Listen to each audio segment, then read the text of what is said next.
Hey, welcome. It's Chris Petri. We're painting watercolors again, having fun.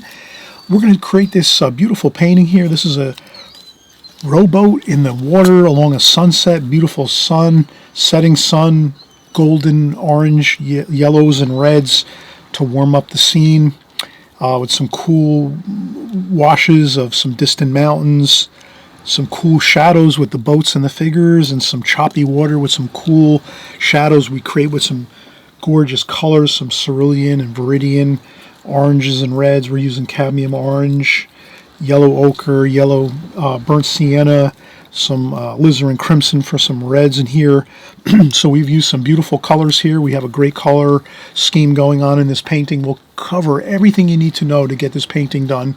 I'm sure many of you are just going to really have a great time painting this. This is kind of a Winslow Homer style painting. Actually, I did find inspiration looking at one of his paintings to create this. So this is something Winslow Homer did. Probably was out on the water in a boat when he actually painted something like this. He was a plein air painter and really was constantly out in the outdoors painting, putting together incredible works of art. So we're going to kind of pick up on that too and try to enjoy that beautiful look of this painting, that golden sunset with the oranges and the reds again, and some of those cool shadows and things like that happening within the same scene. All right, so we'll get started in just a second. Again, I'll cover everything. I have my palette, all my colors in this video. So you'll see my palette on the video the whole time, so you'll be able to see the colors being mixed as we work. And we'll get started in just a second. All right, well, we just saw the finished painting. We're going to have a great time here. We're just going to start our painting by getting some space divisions for our composition. And like we always talk about, maybe it's good just to get a rectangle going here. So I'll just do a pencil line right along the outer borders of the tape here. This is drafting tape, so it doesn't have a lot of tack to it. You know how sometimes tape, you can have a tape that has a lot of glue and it's very, very strong, the adhesion.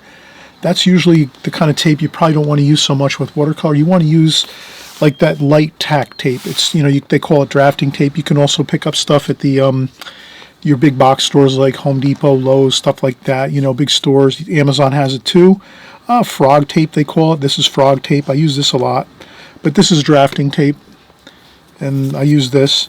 But it's really good because it's very easy to lift up and it doesn't tear your watercolor paper, because I know that's a big problem sometimes if you like to tape your paper. It's really nice to have your paper taped down. You have a nice border when you're done. You can lift up your tape as well. It holds your paper down to your surface so that when you're painting, once it dries, it pulls back your paper so that it's tight like a drum skin. So there's two advantages to tape that I think are really great to have. The tape is one, again, makes a great, nice crisp border so that when you're done painting, you lift off your tape and you have a nice border, almost like a mat around or a frame around your painting. And two, it also holds your painting down to your working surface. And then when your watercolor, if you're doing a lot of washes or a lot of water, or even if you're using a moderate or not that much water in your watercolor painting, it'll also keep your paper from staying in that buckled state. So usually when you wet your paper a lot with a lot of washes, we're going to do that here actually. We're going to do a lot of washes, a lot of water on this glaze. This will be a glazing technique painting where we're using lots of water. We'll do one really light wash first, and then we'll go over with darker washes after that.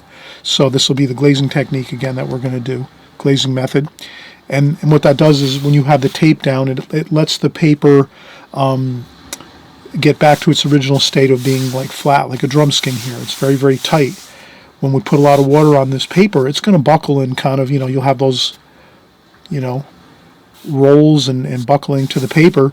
But if you let it dry a couple hours, or if you use a blow dryer, you'll notice that if you have the tape on here all the way around the four sides of your painting, your paper will get back to a pretty tight, flat state, and that's what you want. So when you go back in for your second glazing over the top of your first glazing, your paper will be nice and flat again. So this way you can work, and your brush and your washes will be really flowing smoothly, and you won't have to deal with the paper being buckled and things like that. So that's one of the things in watercolor. If you can kind of learn these few little tidbits of information, it's going to go a long way. I hope you will, and I'm glad you're joining along with me here on my video, and I'm hoping I can always just infuse some really good tidbits of information, some techniques, some methods, some new information that you maybe never heard of before or no one ever told you about.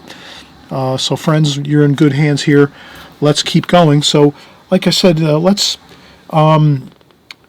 get our space divisions in our painting here. So I think I want to keep it the horizon line of the distant ocean horizon line in this painting a little bit higher than halfway. So if we took a ruler and just said to ourselves, let's get the halfway point on this paper. So the way I have it taped right now, 6.5 inches is the full height of this paper from tape point to tape point here, 6.5.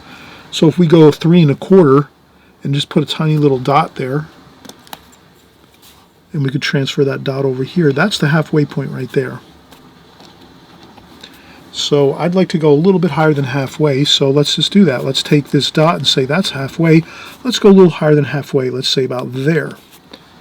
And then we can just take that, we can measure it again just to get an exact.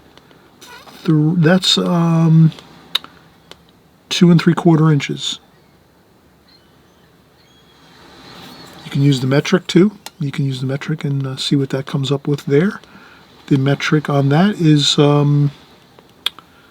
7.5. So we can go 7.5 centimeters. Then you can take your ruler and just go right across. This ruler seems to be a little bit, it tends to bump into a lot of stuff that I have here in this.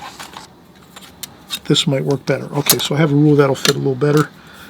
Sometimes rulers, they bump into things. I have like if you can imagine, I have like a frame, a metal frame bolted down to my table here. And that frame is where I have my camera hooked up to above us here. So straight up above here, straight up above me is my camera, my video camera. And then what that does is the metal frame that's on either side here and then over the top. So it's like a giant like frame. And then this way I can have my camera up above. The only problem is sometimes that frame, when I'm using rulers and things, I bump into it and I don't have enough room for some things. But this will be fine. I'll just use this ruler. This ruler is fine. So I just line up my marks. Maybe I'll just double check here again. Maybe I'll just for argument's sake, let's check on this and see how many. 1, 2, 3. So that's about 3 and actually 7/8.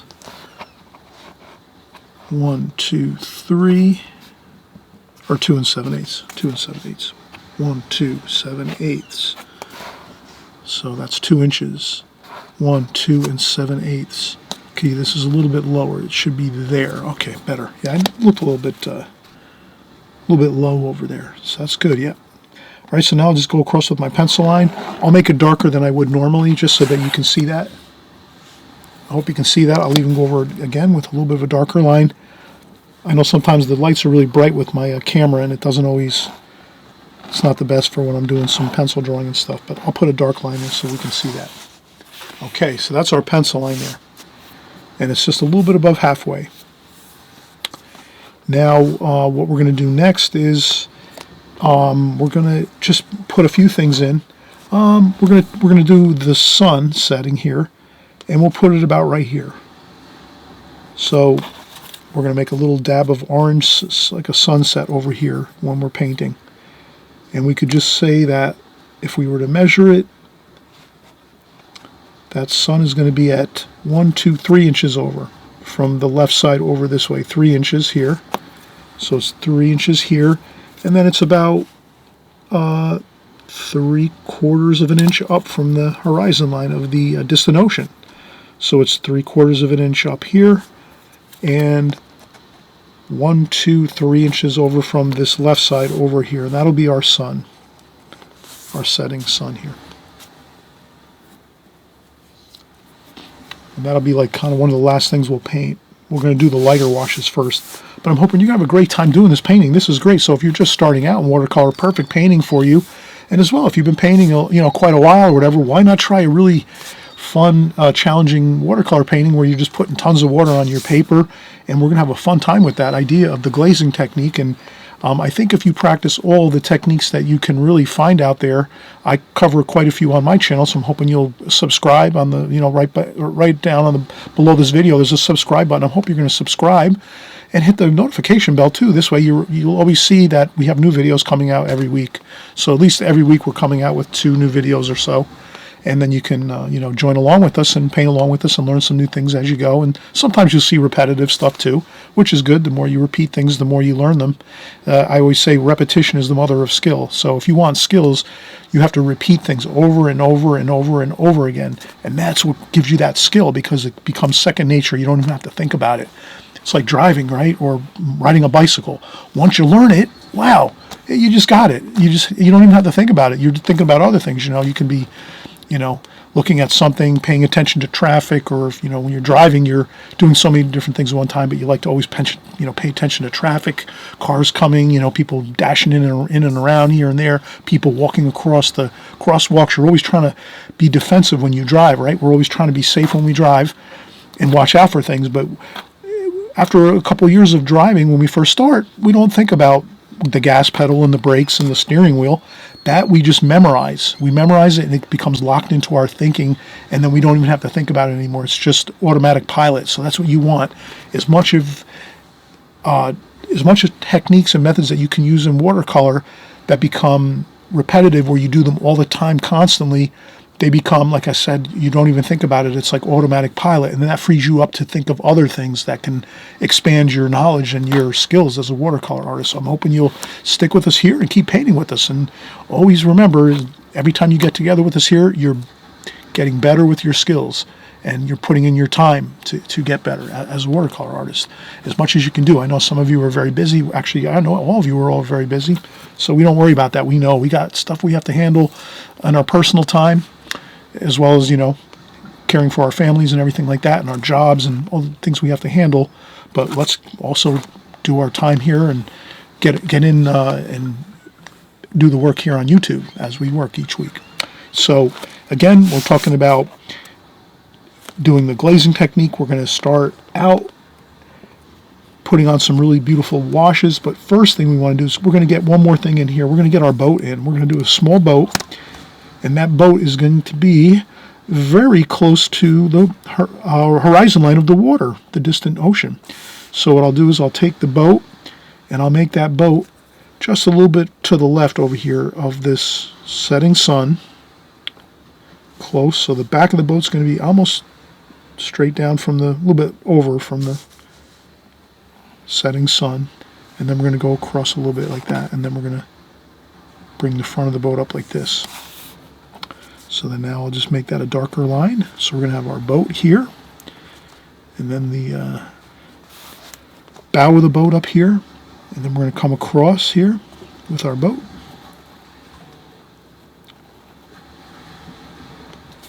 And that's going to be our boat. All right, so we've done a lot of work already. Let's just take a quick look here. Our boat, the back of our boat, the stern of our boat is approximately 3.5 inches over from the left here, from the left border, 3.5 inches over. That's the stern. And then the bow of the boat, if we come over here, we'll look at this and say this is 1, 2, 3 inches. The bow is about 3 inches from the border here over this way. 3 inches over here, and this one was 1, 2, 3, 3.5 approximately. 3.5 inches and 3 inches this way. Okay, so that's about where we have our boat. And let's notice that it is really close to the horizon line here. So we're only about 1/4 of an inch for the bow of the boat, a quarter of an inch down from the horizon line, the distant ocean horizon line, 1/4 inch. So I could even put that over here, 1/4 inch down. And then over here, we are 3/4. So 3/4 inch down for the stern here. The top of the stern and the top of the bow.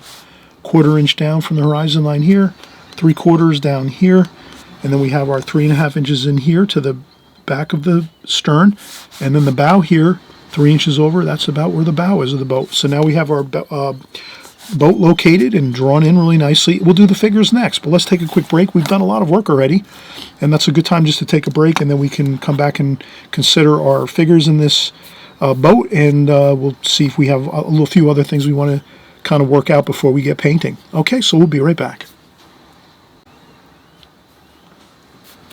All right, so we're going to start thinking about getting our first glazing on our paper. I'm going to use some flat brushes here. I think I'll just use this one here. This is one of my favorites. I like to use this. It's 30, I think that's 30 centimeters, or 30 millimeters actually. Let me take a check here on this just so I can...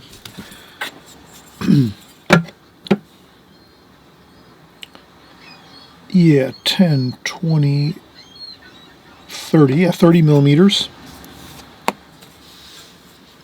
And there's other ones here. This is a 3/4. And this also too, this is a 1-inch wash brush here. So these are all fine brushes. You can use anything around this range for your washes, or even you can use a round brush if you wanted to too. So if you have a large round brush, you could use that as well. So maybe I could use a round brush here. This is a number 14. Might be a good brush to use. I'll just kind of wet it a little bit. So like a number 14 is a pretty good size. You could get a lot of good first go here. So pretty much you just want something that can, you know, cover pretty much a good amount of paper. Like we just wouldn't want to paint the first glazing with a brush like this, or like this, or like this, right? So these brushes are kind of smaller. We want to have a larger brush, like anything like this is fine. But you can just kind of see how it's going to make a good pass here with a good coverage of wash on the paper. And that's all. And so let's I'll use this here, and what I'll do is we'll mix up our paints first. Let's do that. So I rinse off my brush. I usually always have a tissue in hand, just to when I rinse off my brush, I usually take off a little bit of water off my brush with a tissue, and then I go into my paints and mix up some paint. I think what we'll do is we're going to cover, let's do this. Let's take some blue and purple, so that's purple. I'll take some cerulean blue, some purple up here, like this. And then we're going to rinse off the brush, dry off a little bit of the water. Then I'll do some cadmium orange down here, like that. A little bit of alizarin crimson in there too,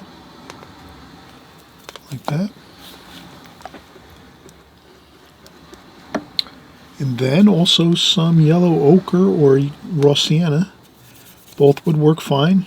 Yellow ochre, raw sienna over here on this side. So now what we have is, this will be our first glazing. These colors, raw sienna, yellow ochre, we can mix in there too. Then we have a little bit of cadmium orange and a little bit of alizarin crimson there. Rinse off my brush. Then up top here again we have some cerulean blue.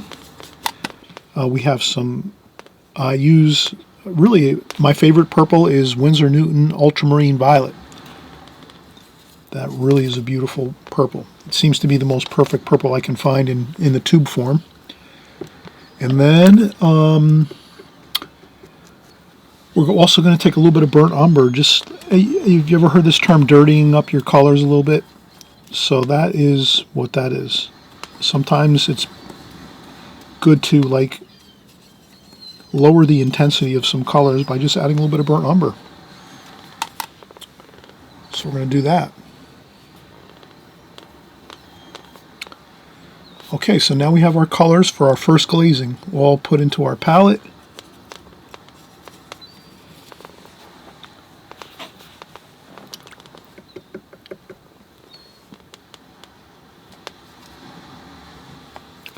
And you'll see how mixing these colors first, pre-mixing these colors onto our palette is going to help us so much now.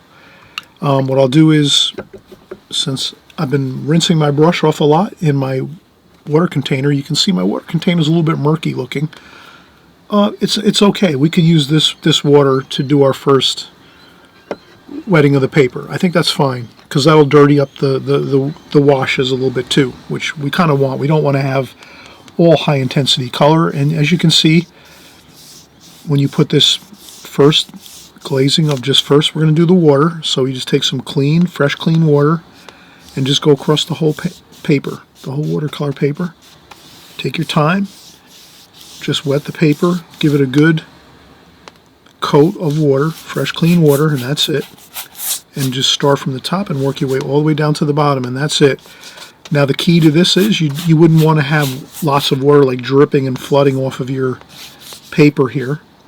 You just want to dampen that paper good, you know, dampen it well with fresh clean water. And if a little bit puddles at the bottom, you can always take a tissue and just kind of wipe up the bottom a little bit like this. Now that you have that done, it's kind of easy now. We will draw in our figures after we do our first glazing. I was going to do the figures first, but we can let that go. So the first thing we're going to do is we're going to get a little bit of purple with a little bit of that burnt umber. And just get that up in the sky up here a little bit. And this is the fun of it. You're just kind of placing a little bit of paint here and there like this. Put a little bit down here too of that purple and blue and brown, burnt umber, just to get that in there. Kind of, you know, have some harmonizing colors across the whole painting.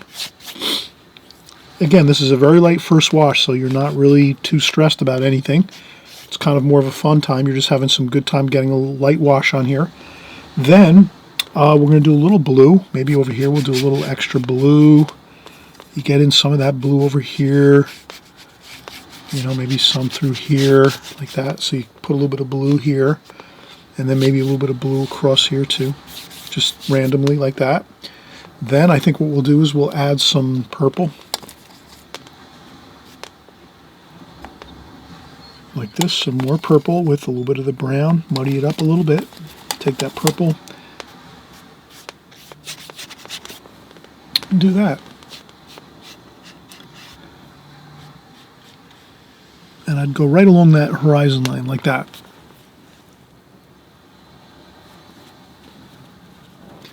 Then I'd go with some more blue over here, like this. And I think that's good there. And then we're going to start working in our oranges and reds now. Gold. So let's do everything just kind of like this. Just mix up with this and just that golden yellow and red and orange. Just to give it that really glow of that beautiful kind of orangey yellow gold glow. And it's actually mixing nicely. I think I'm going to take some more of the red, alizarin crimson, and a little bit of the raw umber.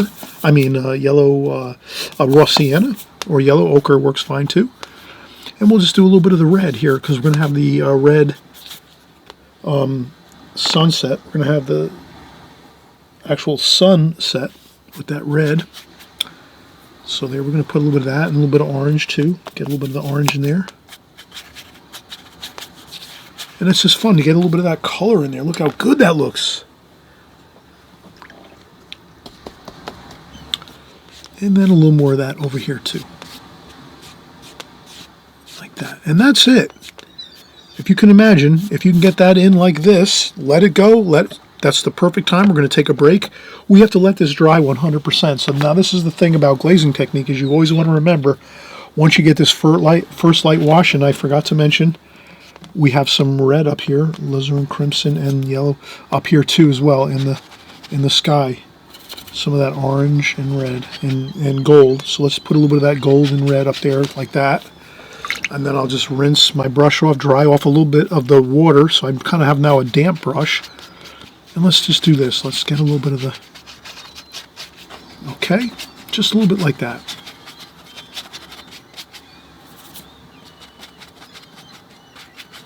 Just like this.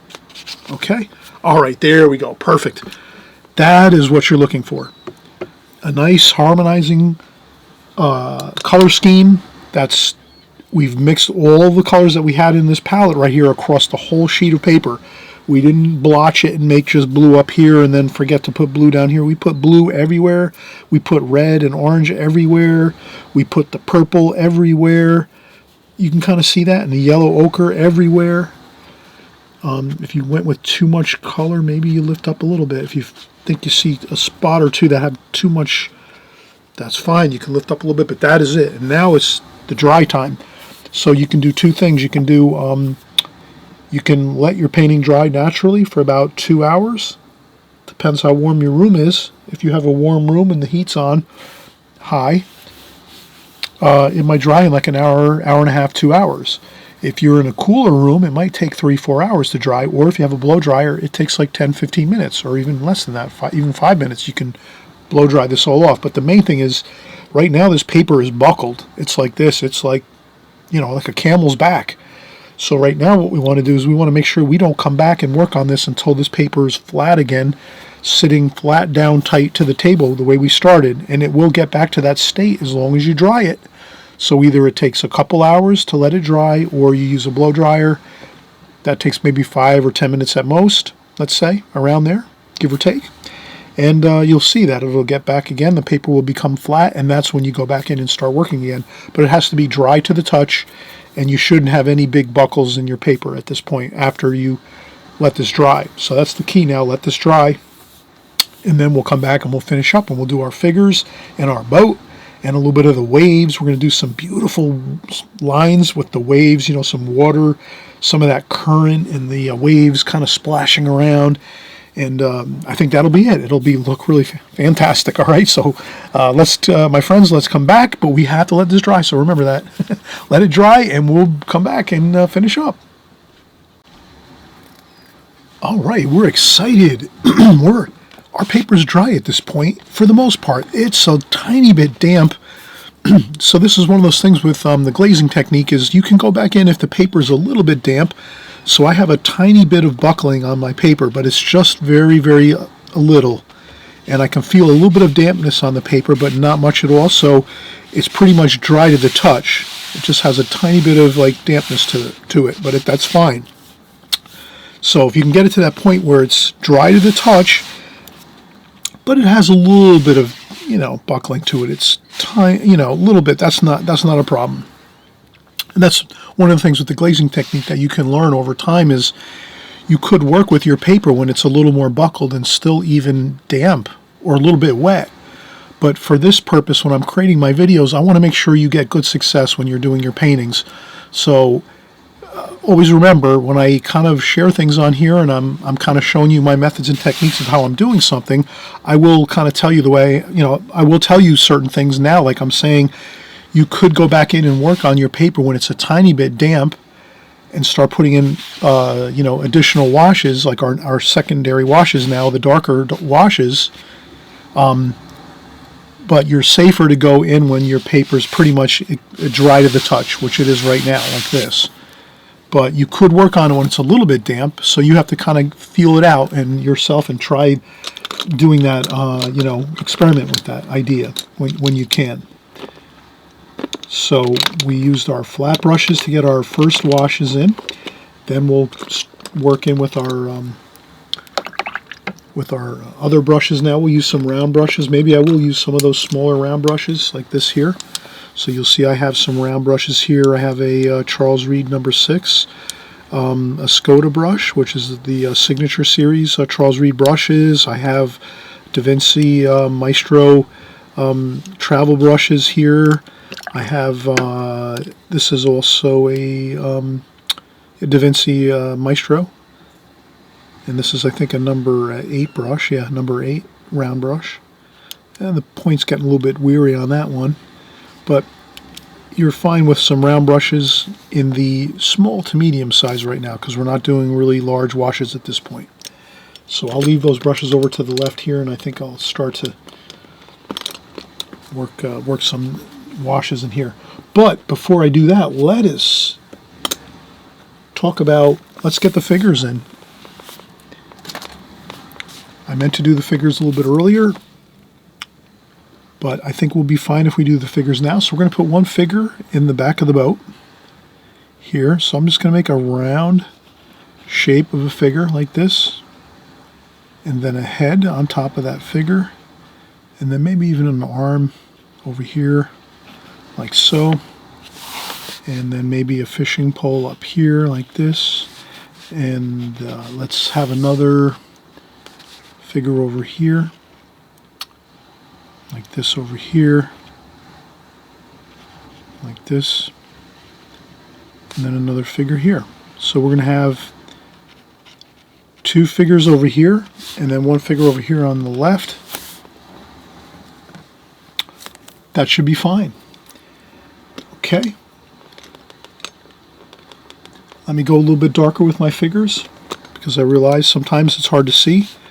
I'm just doing like shoulders and arm here, head, shoulders, shoulders, head, head, shoulders, like that. And then we'll paint in the rest. Alright, so maybe we'll do the figures first. So I'll use my Da Vinci travel brush here. Now with the figures, we're going to go with cerulean blue. We're not going to use any additional colors now at this point. So any colors that we used to start with, we're going to use those same colors. So I'm going to use some cerulean blue here for the figures. Add in a little bit of burnt umber to dirty up that blue a little bit. And maybe even some purple. So and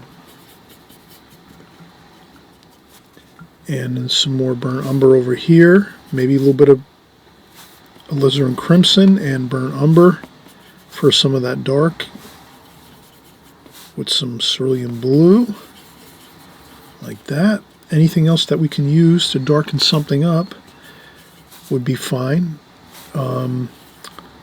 I think these are the colors though that we have that we can darken things up with. The burnt umber was the darkest color we used in the beginning, so we'll use that to make our darks up here, and then that's what we're going to use for our figures. So we're going to make our figures dark like this, like that, and then we have another bit of dark over here. This would be like the hair for our figures here. And then I'll rinse off my brush. I have a little bit of a tissue here. I dry off a little bit of the water, rinse off the brush, dry off the water. Then I'll use some of the blue, cerulean blue, like that. So we're going to use some cerulean blue now, mixed with a little bit of that burnt umber, a little bit of purple too. There was a little bit of purple in there. Okay, and then we had some more darks here along the top of the boat. So I'm going to do that, a little bit of a dark across the top of the boat. And you can see that I'm not really fussing too much. I'm trying to get some colors on there, some wash. Then there's a little bit of a lighter wash here, like this. I'll put some lighter wash here on the side of the boat. See how I kind of did that? Lighter, like that. Then there's a bit of a darker wash down here at the bottom over here.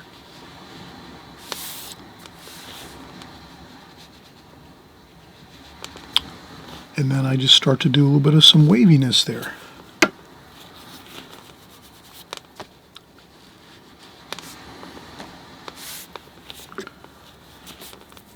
And a little more dark up here. I want to get that dark up here like this. Like that. And then across here like this. Like that. That looks good. All right, you see how we got my darks in here now. So that's what the glazing technique is. You get your light wash across the whole painting like we did. Let that dry. Now when you're coming back in, you're doing your darker darks now. And then this is the fun part. You're getting, things finalized now. And let's see what else we can do. I would say, wow, we are in good shape right now. We have a little bit of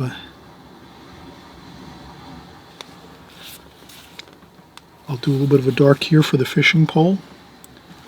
And I'll just do an ever slightly little bit of like that.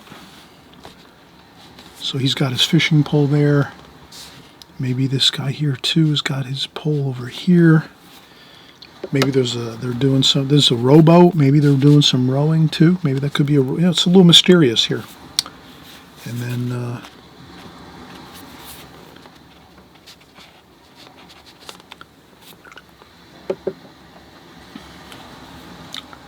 now, the exciting part is continuing on with our darks, right? So we're using the same darks over here that we started with, which was burnt umber, right? That darkest dark, that allowed us to get the darkest darks here of the heads of the figures and the figure shape over here on the left, and some of the darks in the boats, right? Mixed, and we take that burnt umber and we mix that to get these darks here. We mixed it with a little bit of ultramarine violet, which is that beautiful purple I talk about. I always use that, Winsor Newton ultramarine violet, my favorite violet.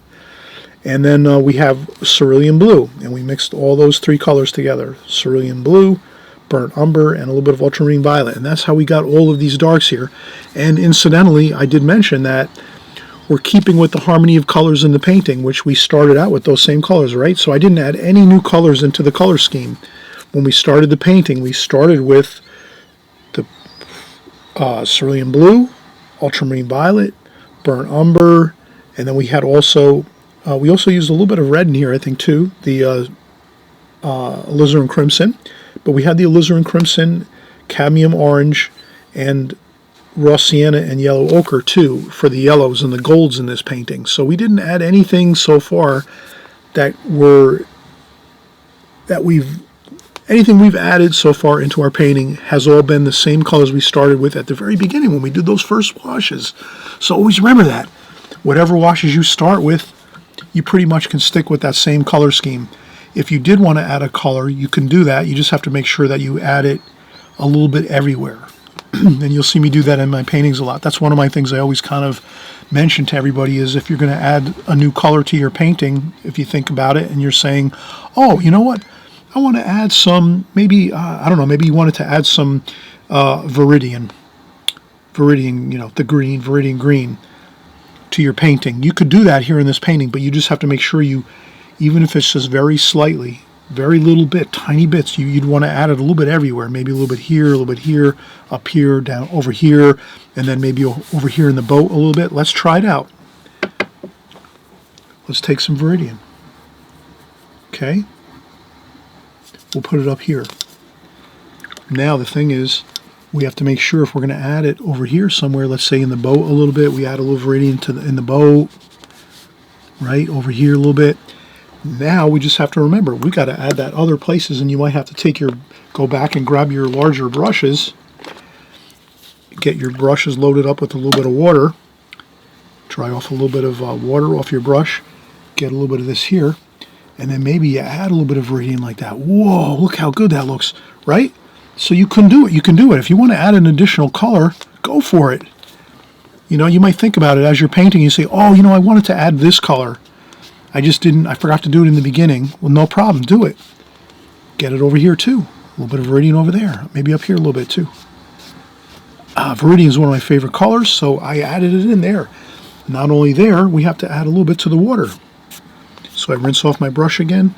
Get some, a little bit of water, you know, a little damp brush, not too much water, and just lightly get it on in a few spots here and there, like this, as you can see I'm doing, and feather it in nice and lightly so that it's just there, right? But not, you know, you don't have to make it too dramatic. Get it in there, but just in a little bit, and then this way it's fine. Then you can add that Viridian if you want to. In your boat. So, and we did that. We took a little bit of that Viridian and we added, ooh, that looks so good. A little bit of Viridian there in the boat, like that. But the key is if you do want to add some to your boat, you got to put a little bit in the sky here and there, everywhere. Because if you just add one little spot of Viridian, that green, beautiful turquoisey green, if you add that in the boat, but then you don't add it anywhere else, it's going to look out of place. It's going to look like you maybe dipped into the wrong color and put it into your painting, and then someone would look at your painting and it would just look awkward because it's just one little spot of one color that you don't have anywhere else. So you almost want to mix it in. But we did do that. So you saw how we just did that. You want to add another color? No problem. Do it, my friend. Add that extra little bit of color if you want toward the end of your painting when you're deciding you maybe want to add something. But you just have to remember, please try to kind of blend it in and add it in a few other places very, very subtly so that at least it's in there. And then people will notice that and be like, oh, that looks beautiful. All right, so now let's, I think we're pretty much close to finishing up. Now, the thing that we can do that really enhances painting is one, let's do it. Let's take some Viridian and add that into the cerulean blue. So a little bit of Viridian into that, a little bit of cerulean blue. There's a little bit of burnt umber in there too. It's a little bit grayed down. And we'll add a little bit of a shoreline in the distance here. So let's take our brush and let's add a little shoreline here. Nice and light though, not too much. Thick, dark paint, just a little bit here in the distance.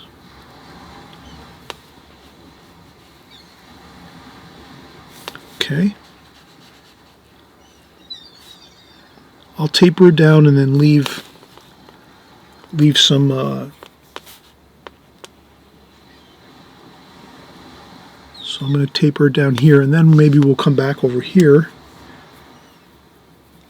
It's got to be cool though, right? These distant hills that we see here right now that are along the horizon line of the water, these distant hills have to be cool in color. So you're talking blue and green, blues or greens. You wouldn't want to make these like, a dark, warm color like browns and reds, because they're in the far distance, so you're barely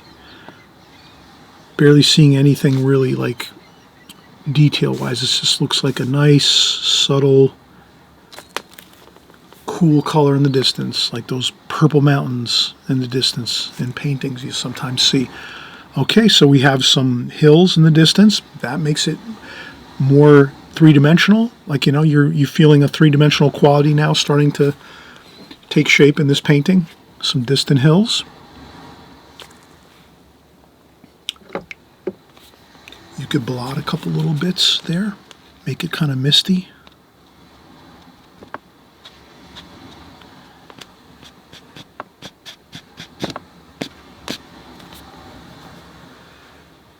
Okay, now I would go with a medium-sized brush. Maybe I had that number 8. Let me see if I can find that number 8 now.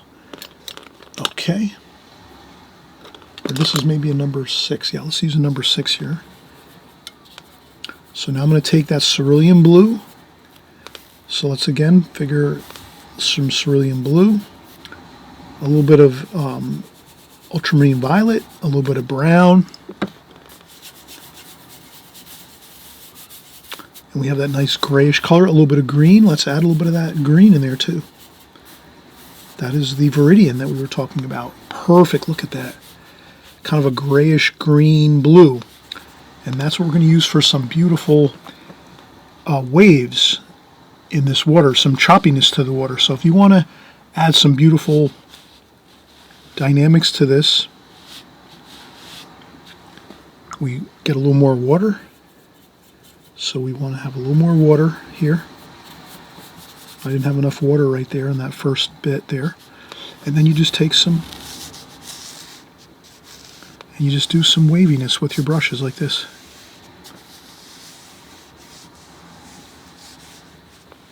Like that.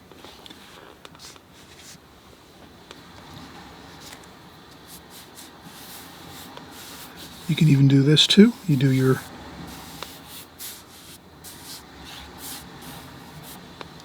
like that. Look how good that looks. And then you change some colors around a little bit. Maybe a little more blue in there. Maybe a little more blue. cerulean blue.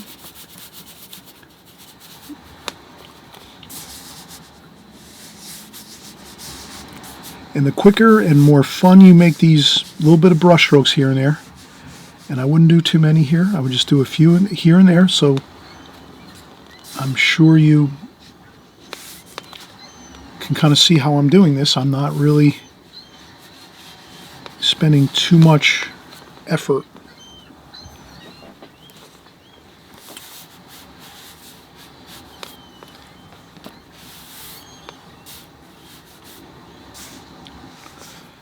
And I remember to put that bit of choppiness too over here on the sides of the painting, like that.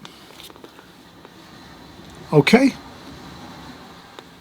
And that is it. You wouldn't see these choppy waves much past where the boat is, right? So that's all. You wouldn't see those choppy waves all the way out here in the far distance. That we wouldn't see that at all. It's really the choppiness is right here in the foreground. And we just have enough of it that it looks good. I think that's fine. Don't go overboard with it. That's one of the things I would think we can kind of take away from this is have some fun with the choppiness of the waves and some of that, maybe a couple splashes of some of that same color, a little bit of splashes, you know. I put a couple splashes up here, and then I lift them off a little bit just so they register up there. So you see a little bit of like some splashing up in the sky. I want everything to harmonize on the painting. I mean, I wouldn't just have splashes at the bottom of this painting and then leave it there and then not have any. A little bit up top is fine. You just want to blot them up a little bit, right? Okay, so you kind of have the harmonizing of the splashes too, so that your whole painting has a little bit of that look of some speckles or some little bit of texture, some splashes, right? You don't want to have it just looking like it's in one spot. And let's take a quick break. I think the last thing we're going to do is we will come in and we'll put our orangey red sunset, which is actually the sun itself, setting here as it's in the sky, hovering in the sky. And I'm sure these people in this boat, they're out fishing, they're having a great time. Maybe they had a little bit of a basket of food and they were out there fishing and having some dinner or something out on the water, just having a wonderful time. So this is just a beautiful painting, conjures up all kinds of cool, interesting ideas about being on the water, the ocean, the sunset. Let's finish up in just a few seconds with a little bit of that orangey red sun, and I think we're going to have it completed. Okay, so be right back.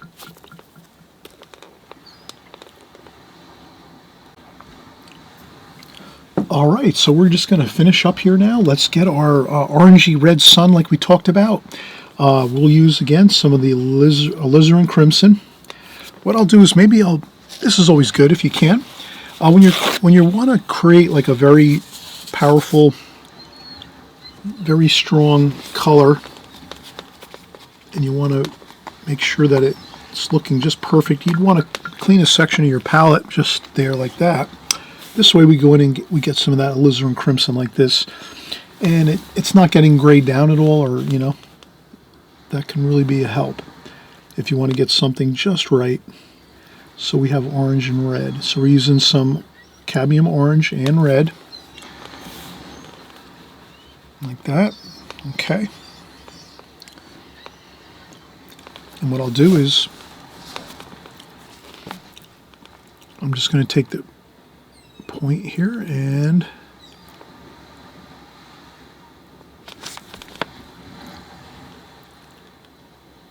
like that. I'll work it a little bit at a time. Dry off my brush. A little bit of the orange maybe.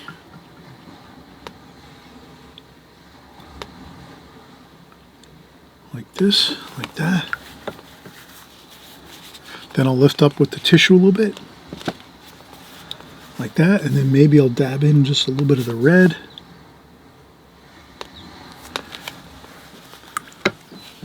Dry off my brush. Like this, okay. And voila, we have the sun, the setting sun. Looks good. We'll take a little bit of that red orange, and we'll just put a little bit in there like this. A couple of little highlights in the water over here, but not too much. We don't want to make it too obvious. Just a couple little bits like this, like that, and that's it. Just a few spots. You could even dampen those spots up a little bit with water, fresh, clean water if you want.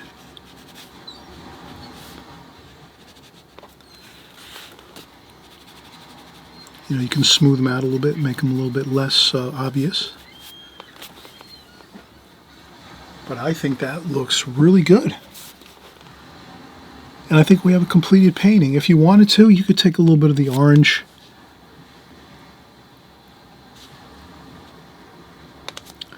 and red and add it into the figures here a little bit. Maybe at the tops of the shoulders or something like that, you know.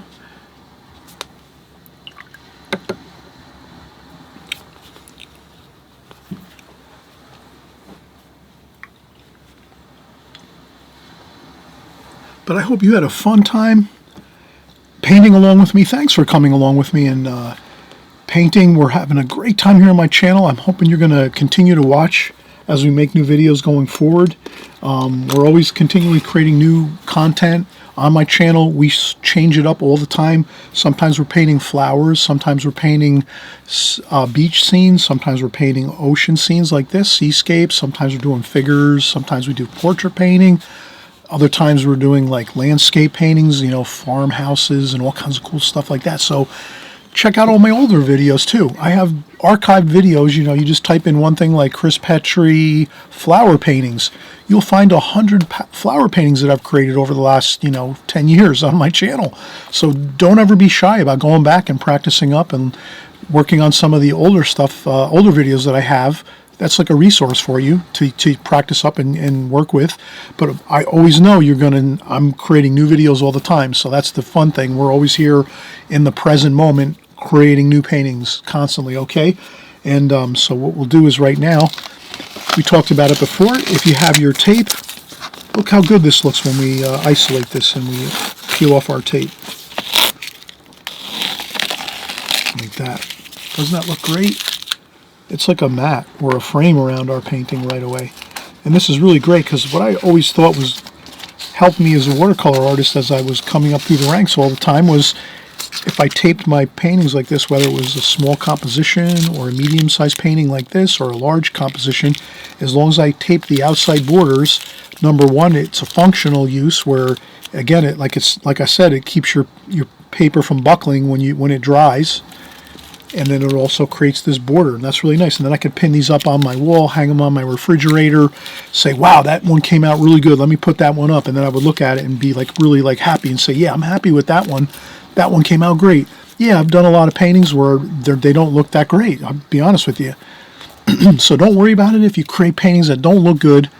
That's fine. You just take them, you put them to the side, and you keep working on new paintings. And whenever you have one that really comes out good, that you like, that you think came out fantastic, take that one, pin it up on the wall, save it, put it to the side, hang it up on the fridge, put it in a scrapbook, put it in a special folder that's, you're going to you can go back to and maybe refer to it, maybe paint it again using your original painting that turned out really well. So don't ever worry about progress. Progress is just a natural way of, things going in a direction of upwards. You're always learning and growing and getting better and better and better as you go. As we work here together, you're always going to get better at your watercolors, no doubt. I'm sure many people already have sent me their paintings, sent me their emails, told me all about their progress. So trust me, if you're sticking here painting week after week, month after month, and even year after year with me here on this channel, you're going to make a lot of progress, guaranteed. It's just a matter of, again, repetition is the mother of skill. If you're repeating things and creating new paintings each week as we work together, you're going to get better and better and better. So no worries. And again, celebrate your victories. If you have a really good painting that comes out good, again, put it up on the fridge, tack it up on the wall, put it in a folder, save it. Of course, I myself, as well as any other watercolor artist, yourself included, we're going to create some paintings that don't always look that great, and not a worry. You just put it to the side and say, all right, that one didn't come out good. I'm going to start another one. So we're always creating new paintings and just always working forward, forward, forward, forward. We don't worry about a painting if it turned out terrible, no big deal. We'll just start another one. Flip the paper over like this, start another one. You got a brand new sheet of paper right on the other side. Okay, we'll see you on the next video. Thanks again for watching. I appreciate it. Please thumbs up if you liked the video here that we did today. And also, too, I always mention if you want to see the new videos, if you subscribe below on the right-hand side, you'll be alerted every week when we're creating new videos week after week. And you'll see the new ones coming out. You'll just be alerted on your YouTube channel. As you're opening up your YouTube channel, you just see a little bit of a alert on the side of your YouTube channel that'll just say, oh, Chris Petri made a new video. And that means you can join along and grab your paints, your brushes, your paper, and start working along with us. Okay, all right. So we'll see you on the next video. Great to work with you. See you soon. Bye-bye.